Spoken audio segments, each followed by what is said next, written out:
ముఖ్య పాత్ర పోషించిన మీడియాకి మరొకసారి హృదయపూర్వక ధన్యవాదాలు తెలియజేస్తున్నాం. కరెక్ట్గా 96 గంటల ముందు ఒక ప్రెస్ మీట్ పెట్టాను నేను ఉదయ ఇంటర్నేషనల్ హోటల్లో. మళ్ళీ 96 గంటల తర్వాత ప్రెస్ మీట్ పెడతా అని చెప్పా. అప్పుడు చెప్పా ప్రతిపక్ష హోదా ఇదే నా చివరి ప్రెస్ మీటు, అధికార హోదాలో మళ్ళీ ప్రెస్ మీట్ పెడతాను అని చెప్పా. కరెక్ట్గా మాట నిలబెట్టుకోవాలి కాబట్టి ఆ మాట మీద ప్రకారం కరెక్ట్గా 96 గంటలైంది కాబట్టి ఇప్పుడు వచ్చి మళ్ళీ హోటల్లో ప్రెస్ మీట్ కుదరలే కాబట్టి ప్రెస్ క్లబ్లో పెట్టా, అక్కడ పర్మిషన్ లేక.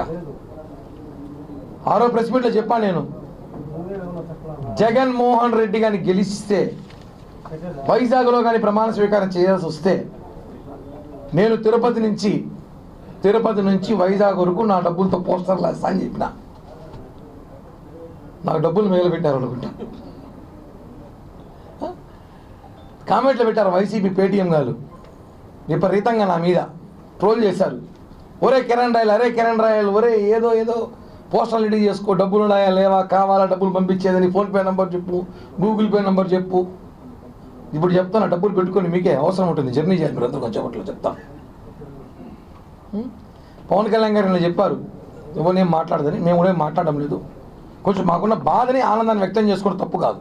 ఇన్ని సంవత్సరాలు మేము పడిన బాధ, మేము పడిన కష్టాలు, జనం ఎవరైనా ప్రేమతో ఓట్లేసి చూసారు, కసితో ఓట్లేసి చూసాం, భయంతో ఓట్లేసి ఈసారే జనంకు భయం వచ్చింది, వీళ్ళు మళ్ళీ వస్తే ఏం చేస్తారు అనేసి.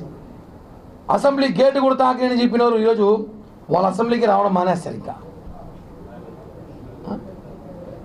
పాతాళాలను తొక్కుతామన్నారు పవన్ కళ్యాణ్ గారు. మేము కూడా అనుకున్నాం పాతాళం అంటే ఏదో అనుకున్నాం, ఇట్లాంటి పాతాళం ఎప్పుడు చూస్తున్నాం, చిన్న దెబ్బ కాదు. వైఎస్ఆర్ కాంగ్రెస్ పార్టీకి ప్రజల బిడ్డ జగనన్నకి ఇది అసలు 11 సీట్లు అనేది కూడా ఆయన ఆలోచిస్తాడు. అది కూడా గెలవకుండా ఉంటే అసెంబ్లీ పని ఉండదు కదా. ఇప్పుడు 11 మంది పోయి అవమానం పడ్డాం కానీ ఎందుకు అనేసి పరిస్థితి ఇలా వచ్చింది రాష్ట్రంలో. మీరు చేసిన అన్యాయాలు, అక్రమాలు, దౌర్జన్యాలు విచ్చలవిడిగా. ఈరోజు రాయలసీమలో చూడండి, ఈ జిల్లాలో చూడండి, ఇన్ని సీట్లు గెలిచాం మేము. ప్రజలు భయపడి పరిగెత్తి ఓట్లేశారు. వీళ్ళు మళ్ళీ కానీ గెలిస్తే మనం ఎవరు బతకలేము, మనం ఎవరు ఉండలేము. దారుణమైన పరిస్థితుల్లో రాష్ట్రం ఉన్నప్పుడు పవన్ కళ్యాణ్ గారు ఈరోజు నిజం చెప్పాలంటే ఒక బాహుబలిలాగా వచ్చాడు. ఆయన ఈ రాష్ట్రానికి హనుమాన్ సినిమాలో ఆంజనేయ స్వామిలాగా వచ్చాడు, ఈ రాష్ట్రాన్ని కాపాడాడు. నేను త్యాగాలు చేసిన పర్లేదు, నా సీట్లు పోయినా పర్లేదు, జగన్మోహన్ రెడ్డి అనే వ్యక్తి రాడు అని చెప్పాడు. ఛాలెంజ్ చేసి మరీ చెప్పాడు. చెప్పి చేసిన వ్యక్తి పవన్ కళ్యాణ్ గారు. ఈరోజు మనం చూసుంటాం, స్ట్రైక్ రేట్ 100%. మనం మ్యాచ్లు చూస్తుంటాం ఐపీఎల్, దానికన్నా పెద్ద స్కోరే కొట్టాం. 21 స్వీప్, 21 స్వీప్ అంటే చెప్పి చేశాం. భారతదేశ చరిత్రలో ఎవరు కూడా చెప్పిన పోటీ చేసిన ప్లేస్ 21 గెలుస్తున్నాం, 2 ఎంపీలు గెలుస్తామని చెప్పామంటే అర్థం చేసుకోండి మాకు ప్రజల మీద ఎంత నమ్మకం ఉందో మా నాయకుడు తెలుసు. ఆయన చెప్పి చేశాడు. మీరు వై నాట్ 175 అన్నారు. మొన్న సాయంత్రం కూడా సజ్జల రామకృష్ణ రెడ్డి గారు 16-11 సంబరాలు చేసుకోండి అన్నాడు. సంబరాలు చేసుకోమన్నాడు కానీ ఎవరు చేసుకోమని చెప్పలా. అది అర్థమే మమ్మల్ని చేసుకోమని అనేసి. చివరికి రాష్ట్రంలో ప్రజలు మీరు వద్దు, మీ పని అయిపోయింది, వెళ్ళిపోని చెప్పడానికి ఈ ఒక ఓటు రూపంతో వేసిన ఆయుధం. మన జిల్లాలో చూసాం, తిరుపతిలో చూసారు, 62,500 మెజార్టీ. తిరుపతి చరిత్రలో లేదు, ఎప్పుడు లేని మెజార్టీ తిరుపతిలో రావడం.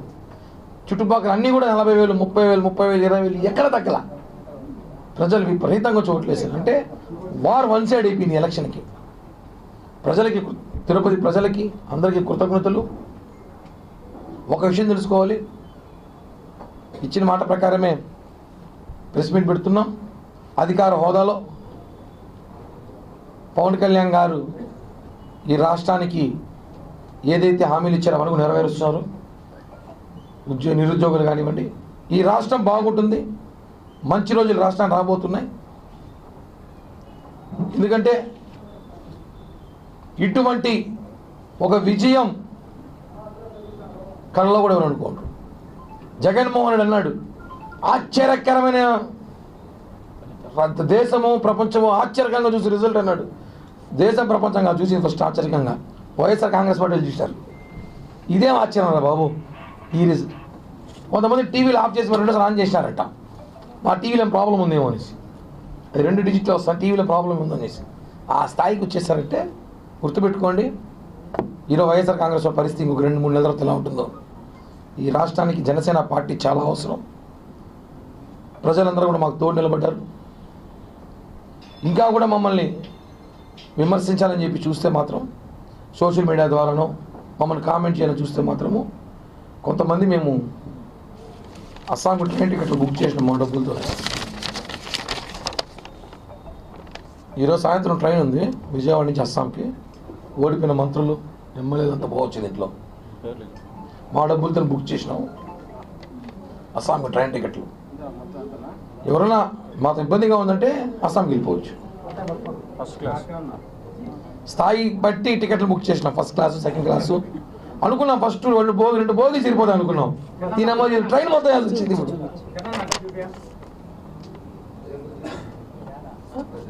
ఒక బోగి 2 బోగి సరిపోతుందిలే, ఓడిపోతే 40-50 మంది అనుకుంటే ట్రైన్ మొత్తం మాడాల్సి వచ్చింది ఇప్పుడు వీళ్ళకి. అలాంటి పరిస్థితి వచ్చింది.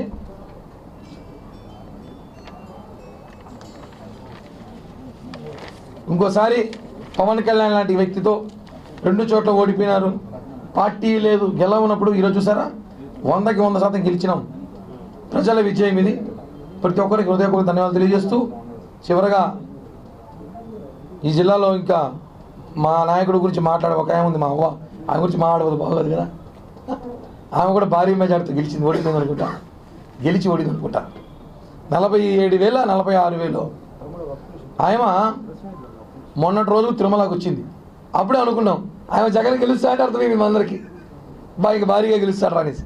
ఐపీఎల్ గెలుస్తామనింది, జాతకాలు చెప్తాను ఈ మధ్య.